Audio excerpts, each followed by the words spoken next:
कहां से शुरू करूं आज? कौन सी गुड न्यूज से मैं शुरू करूं? बैठ जाओ। सबसे पहले आत्मा में आप मेरे साथ खड़े हैं। एक वचन पढ़ता हूं जल्दी जल्दी। मेरे अंदर एक, अपने हाथों को उठाओ, अपनी बाइबल को उठाओ। मेरा बिलीव है कि कर्ज तोड़ने के लिए परमेश्वर ने आज आपको यहां पे भेजा है। एक इंसान था, वो मुस्लिम घराने से पैदा हुआ था वो, और इजराइल के करीब रहता था, और बचपन से उसको यहूदी लोगों को श्राप देना सिखाया गया था। जब वो छोटा था, यहूदी लोगों को कर्ज करना छोटे बच्चे को सिखाते थे। यहूदी लोग ऐसे होते हैं, यहूदी लोग ऐसे, जूइश लोग ऐसे होते हैं। बचपन से ही उसे कर्ज देना सिखाते थे। वो बड़ा हुआ, पैसा कमाया, सोचा था मैं खुश हो जाऊंगा, लेकिन उसके मन में एक बेचैनी थी, एक श्राप था कि वो कभी भी आनंदित और खुश नहीं था। गाड़ी ली बहुत महंगी, घर लिया बहुत बड़ा, मिलियनेयर बन गया वो, तभी भी उसकी लाइफ खाली थी और वो मरना चाहता था। उसको परमेश्वर के बारे में किसी ने बताया, वो चर्च जाना शुरू हुआ। जैसे ही वो चर्च जाना शुरू हुआ, उसका बिजनेस बंद होना शुरू हो गया, घाटा बढ़ना शुरू हो गया। और परमेश्वर को बोलता है, परमेश्वर जब मैं तुझे नहीं जानता था तब मैं सुखी था, लेकिन जब मैं तुझे जानने लगा हूं, मैं बिजनेस मेरा डाउन होने लग गया। कोई आवाज नहीं आती थी, कुछ परमेश्वर उससे बात नहीं करता था। एक दिन ऐसा आ गया, वो खाली हो गया, बैंकरप्सी हो गई, खत्म हो गया, उसकी लाइफ टोटल जीरो हो गई। चर्च में बैठा हुआ जीरो होके, बिल्कुल जीरो होके, मिलियनेयर समझ लो कि एक पैदल चलने वाला बंदा बन के चर्च में बैठा हुआ। 4 साल में सब कुछ खत्म हो गया उसका। परमेश्वर को नहीं छोड़ा। और जब प्रचार हुआ, उसे मालूम हुआ कि मेरी लाइफ के ऊपर मैं इसीलिए बेचैन था क्योंकि मैं यहूदी लोगों को हमेशा श्राप देता आया हूं।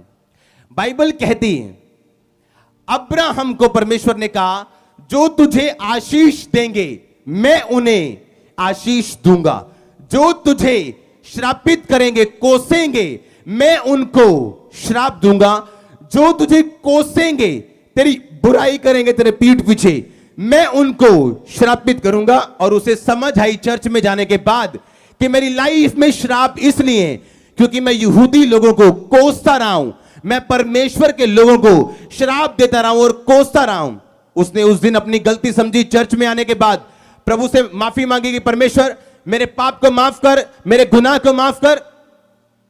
उसे उल्टियां आनी शुरू हुई। चर्च जाने के अगले दिन जब वो घर गया, 8 घंटे उल्टियां करता रहा, और उसके बाद उस श्राप से और उस जादू टोने की आत्मा से मुक्त हुआ, और फिर से आज वो एक आशीषित क्रिश्चियन बन चुका है। परमेश्वर की तारीफ करता हूं।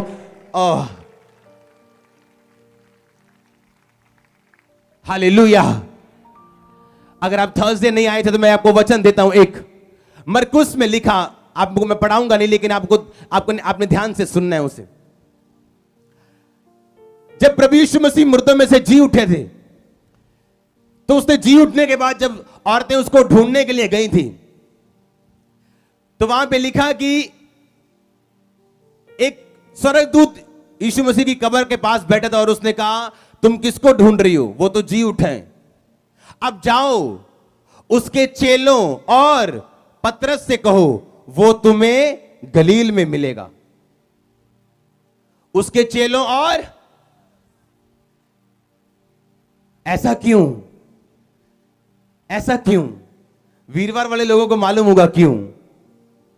हालेलुया। मैं आपको यह बताना चाहता हूं कि श्राप काम कर रहे हैं आज भी क्रिश्चियन लोगों की लाइफ में, पास्टर्स की लाइफ में, और उन्हें मालूम नहीं। कल मैंने गूगल पे एक न्यूज पढ़ी, दिल्ली का टीचर अपनी रिटायरमेंट वाले दिन सस्पेंड हो गया। जिस दिन उसकी रिटायरमेंट थी उस दिन सस्पेंड हो गया वो। दिल्ली केजरीवाल सरकार ने उसे सस्पेंड कर दिया। आप इमेजिन करो श्राप की हाइट। एक बंदा अपने रिटायरमेंट वाले दिन सस्पेंड हो गया। आप नहीं जानते, सरकारी बंदों को मालूम है इसका असर क्या है। हां, सरकारी बंदे जानते हैं कितना बड़ा हादसा है एक बंदे की लाइफ में। क्योंकि जब शराब काम करते हैं वो आपको गलत डिसीजन लेने पे मजबूर करते हैं।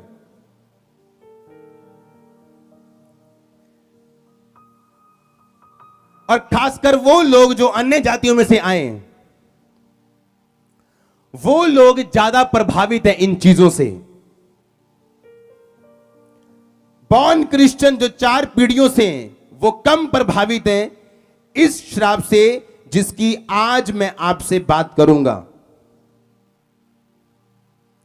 मरकुस 16 उसकी 1 आयत में लिखा, जब सब्त का दिन बीत गया तो मरियम मगदलीनी, याकूब की माता मरियम और सालोमी ने सुगंधित वस्तुएं मोल ली कि आकर यीशु मसीह के शरीर पर मलें। सप्ताह के पहले दिन जब बड़े भोर सूरज निकला ही था तो वो कब्र पे आई और आपस में बोलती थी, हमारे लिए कब्र पर से, उसके द्वार पर से पत्थर कौन लुढ़काएगा। कब्र के भीतर उन्होंने एक जवान को श्वेत व्हाइट वस्त्र पहने हुए दाहिनी ओर बैठे देखा और हैरान हुई। और उस जवान ने कहा, हैरान मत हो, तुम यीशु मसीह नासरी को जो क्रूज पे चढ़ाया गया था ढूंढती हो। वो जी उठा है, वो यहां नहीं, देखो ये वही स्थान है जहां उन्होंने उसे रखा था।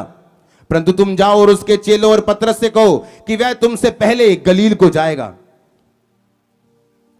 उसके चेलों और पतरस से कहो।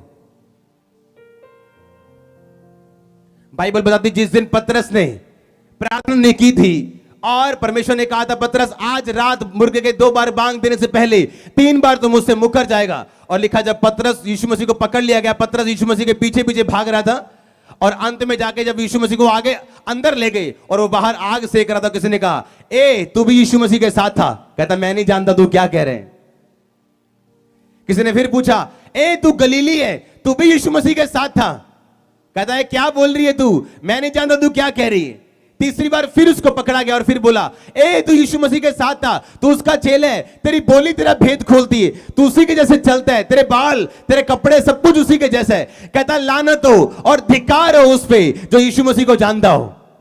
और अपने ही मुंह के कारण उसने अपने पद को जो चेला होने का पदवी उसको मिली थी वो उसने गिरा दी। वो अपनी पदवी से खुद अपने शब्दों के कारण उतर गया। और इसीलिए प्रभु यीशु मसीह जब मुर्दों में से जी उठे तो वो जानते थे कि पतरस अब उसका चेला नहीं है, तो उन्होंने कहा था, अब मेरे चेलों और पतरस से कहो कि मैं तुमसे पहले गलील में जाऊंगा।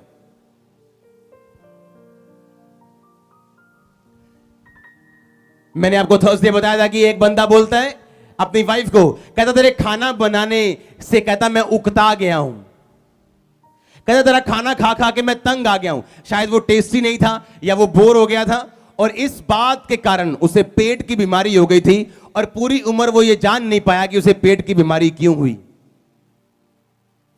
आपके शब्द आपको बनाते हैं, मैं उकता गया हूं, मैं बोर हो गया हूं। और उसके पेट ने रिस्पॉन्ड किया। जब बाइबल मेडिकल साइंस में आपका पेट बोर हो जाता है तो वो सही ढंग से खाना नहीं पचाता। और उसको मालूम नहीं था कि उसके मुंह का एक शब्द उसको बीमार कर सकता है।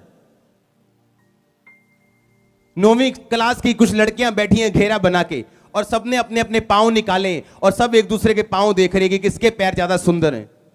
और एक लड़की जिसके पैर मोटे मोटे थे उसने कहा, देखो मेरे पैर कितने भद्दे हैं, तुम सबके पैर सुंदर हैं। वो लड़की बड़ी होकर पास्टर बनी, सेवक बनी, इवेंजलिस्ट बनी, प्रचार करती रही, पर सारी उम्र उसके पैरों का दर्द उसे छोड़ के नहीं गया। लोग चंगे होते रहे, दुनिया चंगी होती रही, अपनी दवाइयां खा के भी, प्रेयर करके भी उसके पैरों का दर्द चंगा नहीं हुआ। और एक दिन एक सेवक ने उसका कर्ज तोड़ा और उसे याद आया कि 15 साल की उम्र में मैंने अपने पैरों को श्राप दिया था कि मेरे पैर कितने भद्दे हैं। तेरे मुंह में जिंदगी, तेरे मुंह में मौत। जो इसको काम में लाना जानेगा वो इसका फल पाएगा।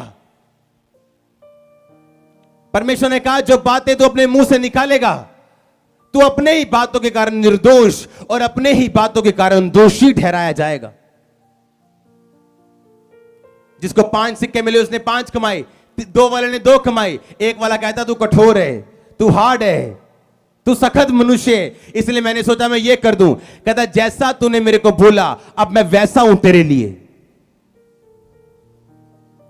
आप जब जमीन से हीरा निकलता है तो वो ऐसा नहीं निकलता जैसा आपकी उंगलियों में सजा हुआ है, वो बिना पॉलिश के निकलता है। वो एक पत्थर की तरह दिखते हैं और आप उसको पॉलिश करते हो, काटते हो, फिर वो हीरा बनता है। आपकी लाइफ भी इसी तरह है। आपको परफेक्ट लाइफ कभी नहीं मिलती, आपको परफेक्ट बनानी पड़ती अपने इन्हीं शब्दों के कारण जो आज आप अपनी जिंदगी में बोल के यहां से वापस जाएंगे। हालेलुया।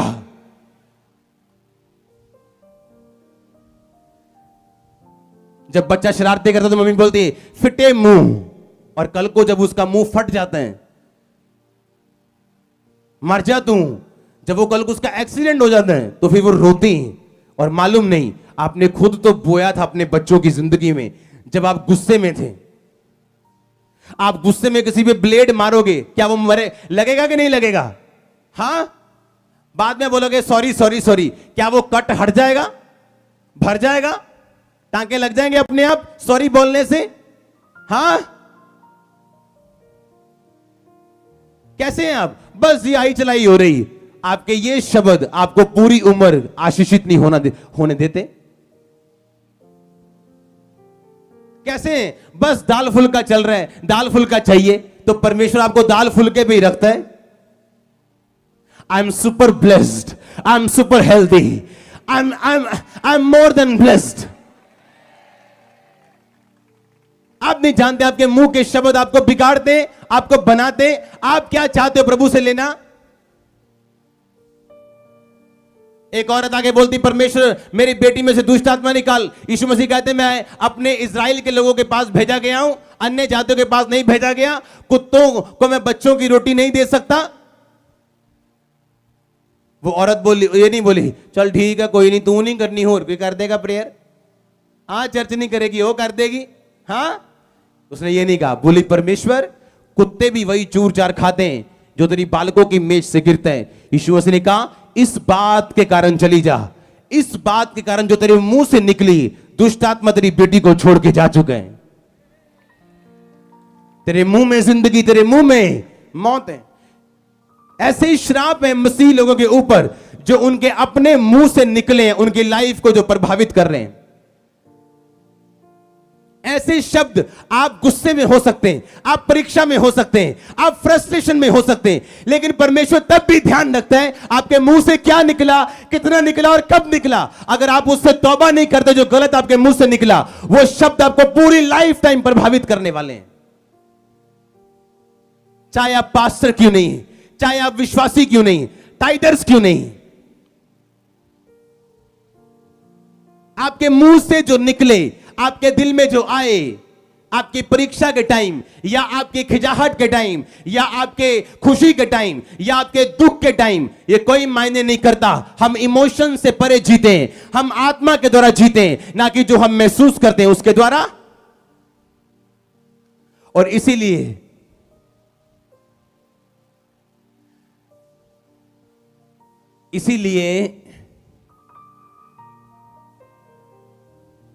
हस्बैंड वाइफ में नहीं बनती।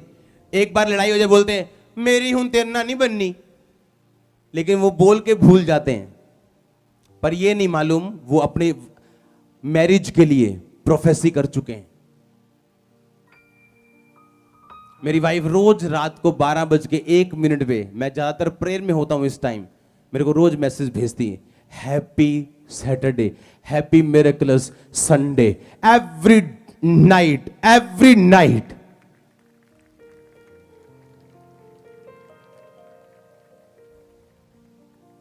Every night, every day. हमने कोई कई बार बोलनी भी हो कुछ बात तो हम इशारों में समझ जाते हैं। अपने मुंह से हम वो चीजें नहीं निकालते जो हमें प्रभावित कर सके। आमीन। मेरी हूं तेरना बननी नहीं, और भूल जाते बोल के, और ये भूल जाते कि तुमने अपनी वाइफ के लिए क्या कर दी, प्रोफेसी कर दी। तुम परमेश्वर के लोग हो, तुम्हारे मुंह से जो निकलेगा वो पूरा होगा, और तुमने जो बोला, तुमने बो दिया, अब तुम काटोगे। फिर बाद में बोलेंगे पता नहीं क्यों साड़ी ने छोटियां छोटियां गल्लां च बहुत लड़ाई होती, पता नहीं क्यों।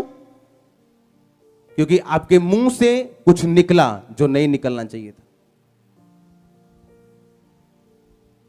जो फ्यूचर में चाहते हो वो बोलो, और खुदावंद ऐसा ही फ्यूचर बना देगा जो आपके मुंह से निकले। आपका फ्यूचर आपकी जेब के हिसाब से नहीं, आपका फ्यूचर आपके मुंह के हिसाब से बनाया जाता है चर्च। आपके मुंह के हिसाब से आपका फ्यूचर बनता है चर्च, ना कि आपकी जेब के हिसाब से, ना कि आपकी चाहत के हिसाब से। जब आपका फाइनेंस श्रापित होता है तो आपको कभी भी पूरी नहीं पड़ती आपके घरों में, क्योंकि आपके पैसों से कभी परमेश्वर की महिमा नहीं हुई, कभी टाइट नहीं गया, कभी बीज नहीं गया। जब मुंह से निकलेगा अपने बच्चों के लिए रॉन्ग गालियां, तो बच्चे भी आपको वो कुछ देंगे। आप जानते हैं बाइबल में एक श्राप है, अगर आप अपने माता पिता का आदर ना करें तो आप श्राप के नीचे रहते। आप चाहे क्रिश्चियन हो, 20 साल के चर्च के मेंबर हो, आपको टेस्टिमनी मिली हो कि आपके 2 बेबी 20 साल बाद हुए, तभी भी आप श्राप के नीचे रहेंगे अगर आप अपने माता और पिता का आदर नहीं करेंगे। और कोई बंदा, कोई अनॉइंटेड पर्सन भी आपको इस श्राप से फ्री नहीं कर सकता जब तक आप सुधरे ना।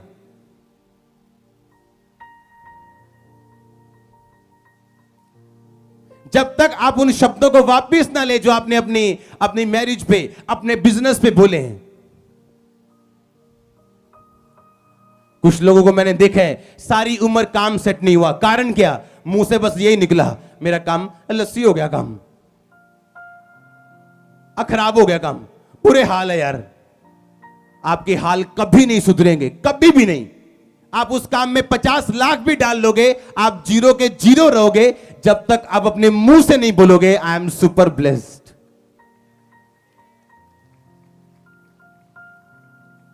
कितनी बार आपको बताऊं, जब कॉलेज शुरू किया कितने पैसे थे चर्च के पास? कुछ नहीं, सिर्फ मुंह से निकला कि अपने क्रिश्चियन बच्चों के लिए मैं कुछ करना चाहता हूं कि वो ऑफिसर बने, आईएएस बने। आज कॉलेज चल रहे हैं, बेस्ट से बेस्ट टीचर ज्वाइन कर रहे हैं, न्यू से न्यू टीचर, बेस्ट से बेस्ट स्टाफ ज्वाइन कर रहे हैं, जो हेल्प करेंगे बच्चों की ऊपर वाली पदवियां पाने के लिए। वो बातें चल रही हैं अभी ऊपर में। आप इमेजिन करो आप मुंह के शब्दों की पावर को। आमीन। आपके मुंह से क्या निकला जब परीक्षा आई, जब मुश्किल आई, या खुशी आई, या आप क्या अपने मुंह को इस्तेमाल करना जानते हैं कि नहीं जानते? आप अगर अपने मुंह से एक ऐसा बंदा जो पूरी दुनिया का मददगार हो, लेकिन अगर आपके मुंह से उसके लिए अपशब्द निकले और आप उसके लिए वफादार ना हो, तो हो सकता है वो आपके लिए मददगार ना ठहरे। क्योंकि जो आप बोएंगे वो आप काटेंगे, जो आप बोलेंगे वो आपकी लाइफ में पूरा होगा। हालेलुया।